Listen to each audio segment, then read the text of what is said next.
I'll start by introducing myself a little bit. My name is Perpetual Crentsil. Based a researcher at the University of Helsinki with social and cultural anthropology. So forgive me if my summary goes a little bit into issues about anthropology, like human beliefs, behavior. Yeah. So, yeah. And then I'm originally from Ghana. I've been living in Finland for about 30 years now.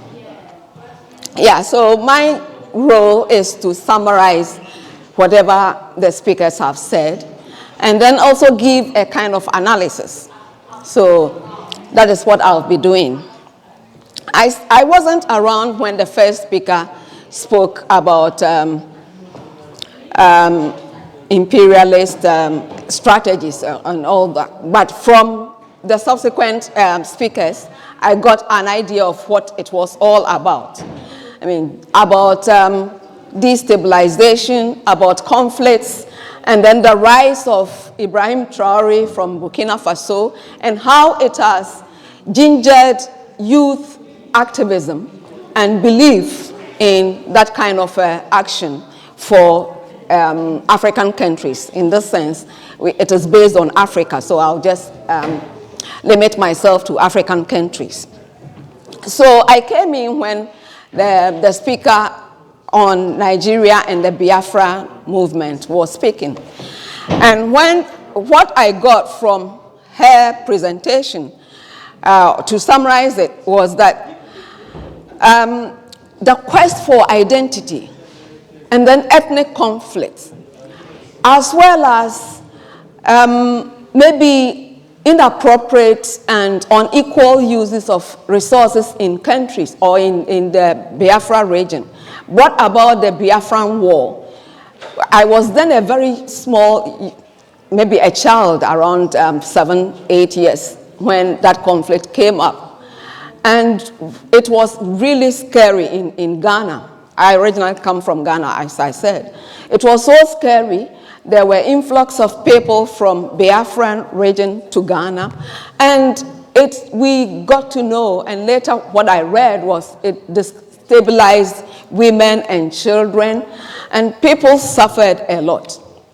So that is the result of conflict, and when resources are not being shared equally, it creates a lot of problems. What I would say is that when people are misplaced, or when there is conflict, and people are running away from conflict, there is forced migration. And then forced migration also brings about double trouble, what I term double trouble. Double trouble meaning that they start with problems in their own home or ethnic groups or communities. And then when they move to whether it is Ghana or a fellow African country or Europe, they also face a kind of uncertainty about their own existence. And then what I got also from the presentation on the Saharan and, okay, let me go it this way. Yeah, strategies used for underdevelopment by the imperialists. In that sense, as I said, destabilization comes in, bad governance, political conflicts, misuse of resources that I have said, and other forms of instability, the quest for identity, to have your own identity. All these things create problems in their own countries. And then it brings about conflicts, and it's not just conflict for those people running away from the conflict, but it brings about problems even onto the host countries. So like in Finland, if people are running away from, let's say, Somalia, I will use Somalia because it's so popular. If they are running away from Somalia, Finland, as a humanitarian country, accepts refugees from Somalia. But in the course of time, in the years ahead, it creates problems also for the host country. it creates problems because, one, people will have to take care of, or authorities will have to take care of the refugees. If you don't take care of it, you even get some kind of blame. And then also immigrants travel with their health. So when people are fleeing, they may even bring in some kind of diseases, epidemics. And this one, I'm not trying to fault anybody, but we are all humans. And our health and sicknesses are part of our human existence. So these are the kind of things that we may not see directly associated with conflicts in, let's say, an African country. But then we move to this presentation about, presentation about Congo. And so the presenter was giving this kind of, the fact that Congo is so resourceful. It has many minerals, and there is this mineral called cobalt, which is used in manufacturing phones and computers. And because there is that quest, or there is that scramble for resources, there is that creation of the conflict and disagreements, which reflect in the lives of those people living there, or the Congolese. So that also brings about some kind of problem for the world, or for world authority, world bodies. And then he was even suggesting some kind of empowerment. So when you empower women and children, it goes a long way to also educate them and then inform authorities and then the people themselves to, embark on good governance, to have democratic institutions and laws in place so that some of these things would be avoided, if not minimized. And then there is this also from about Sudan and then the South Sudan. And we all know the colonial legacy, the marginalization, the conflict between the North and then the South, which is Sudan itself, and then South Sudan, which became independent only in 2011. And then there was this kind of displacement and also lack of inclusion. And then there was this talk, or there was this point that peace talks were being brokered. And USA, UK, Norway were some of the major players. They supported the peace processes. So the way forward, for instance, was that there should be efforts for stabilization.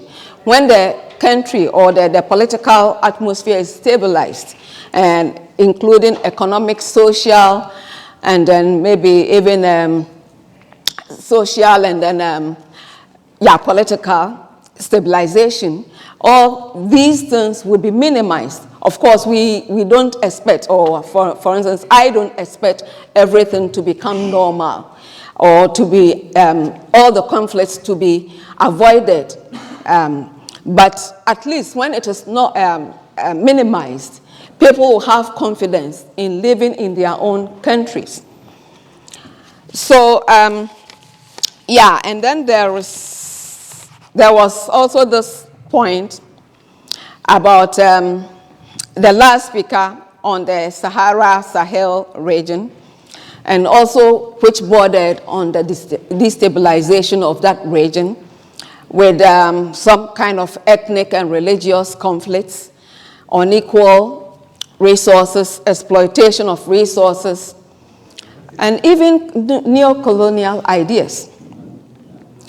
So the hope, or what gives inspiration that the speaker was pointing out, is that now with the coming on of Ibrahim Traore, it has given the youth it has inspired them, it has given them some kind of hope. And then there is also anticipation for leadership reforms and a sense of belonging. and then also for development. So what I move to is some kind of my own analysis for the whole thing. So I can see, or what we can glean from all the presentations and then even with the drama, is that local conflicts exist. Local conflicts or conflicts start within the local communities. But then what do we see? It triggers to the world stage. It goes to other countries. I cited, or I made a reference to an example of, let's say, a Somalian who is running away from conflict in Somalia, comes to Finland and has to be taken care of, and then it brings about some kind of ripple effect. I mean, the refugee has to be taken care of in health, in social relations, or the social status, economic, political will, and and things like that. And so there is also the need to call for good governance. I will say that I did my PhD on HIV/AIDS in Ghana. In those days, 2002, 2003, HIV was highly problematic. It was topical. It was killing a lot of people, or people were dying from AIDS-related diseases. And what the Western world did was that it stood up. It said, hey, Africa, even though we don't know where AIDS originally came from, even though there are conspiracy theories that it came from monkeys, it came from laboratories in the US, but the Western world stood up. The World Health Organization, the UN/AIDS, they all stood up. And then other governments, such as the US President's Fund to combat HIV/AIDS, they all stood up and said, we demand some kind of action. So the action group came up. For instance, South Africa, it was then led by Thabo Mbeki. I mean, there was this kind of, let me use apathy in quotes, that people felt that HIV doesn't even exist. But then it was pointed out to them that no, you should do more than you are doing. Educate people, create awareness. So my point here with these conflicts and then the demand for good governance is that this is the time that I feel that all these Western nations, Western bodies that are really into bringing about or helping people to know that conflicts of these natures, of this nature, create only problems even for the host societies, is that there is more that they need to do. I feel that maybe Western nations would feel that if we try to go in, or if we try to call to those countries that are conflict-ridden, they will feel that we are infringing or we are imposing our values on them. But no, I think that once you have immigrants like of this nature, like this particular event has created, just give them the support, encourage people to speak out, and then do not be seen or do not consider yourself as infiltrating into other people's governance and problems. Because in the long run, when conflicts pursue and people are running away, they will come to Europe. And when they come to Europe, they bring their problems. Recently, I've been doing a research on cancer prevalence among African immigrants in Finland. And one of the things that, it's not a key finding, but at least what I hear from people who have suffered or who are suspected to be, having some kind of stress, are some people who travel through the Sahara region, from Sahara to the Mediterranean, then to the European countries. So it's not like it is some kind of easy thing for even the host countries. I think that, yeah, because humans or because immigrants are fleeing conflicts and they are affected by psychological issues, which was mentioned in one of the presentations, it creates some kind of health issues for them. And then it means that the host nation or the healthcare system has to do more than it can take care of.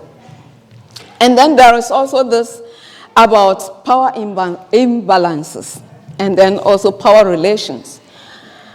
What all the presentations gave was that there is that kind of power imbalance. If African countries have resources and then the people are not, it doesn't reflect in the lives of the people, it means that power is not moving on equal basis. There is inequality also in economic lives and then in their social lives.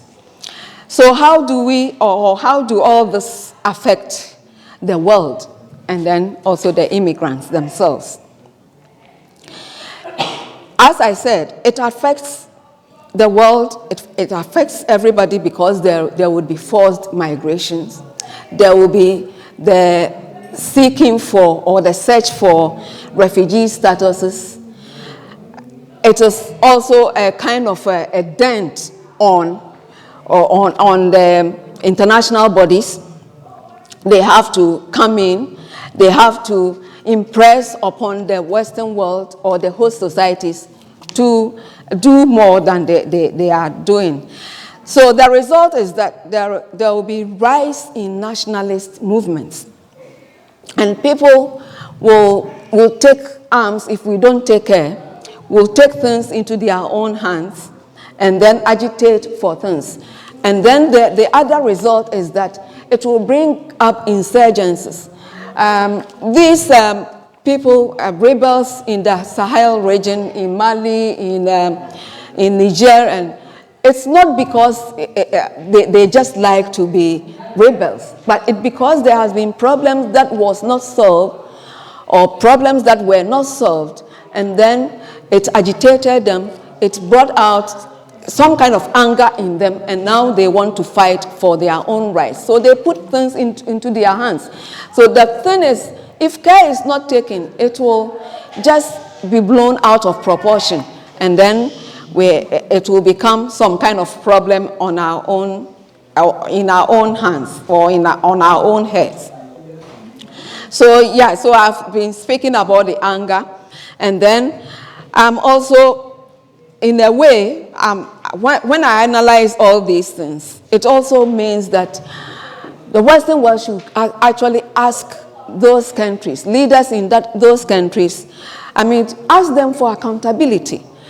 About some months ago or somewhere last year, I was watching a video where some Nigerian immigrants in one of the European countries prevented a minister from accessing healthcare in that European country. He said that go back to Nigeria, go and get the healthcare, the hospitals well equipped, and get treatment there rather than running away to an European country. I don't support this. I don't say that I'm supporting this, but it is an example of how people want to see things improve in their own countries.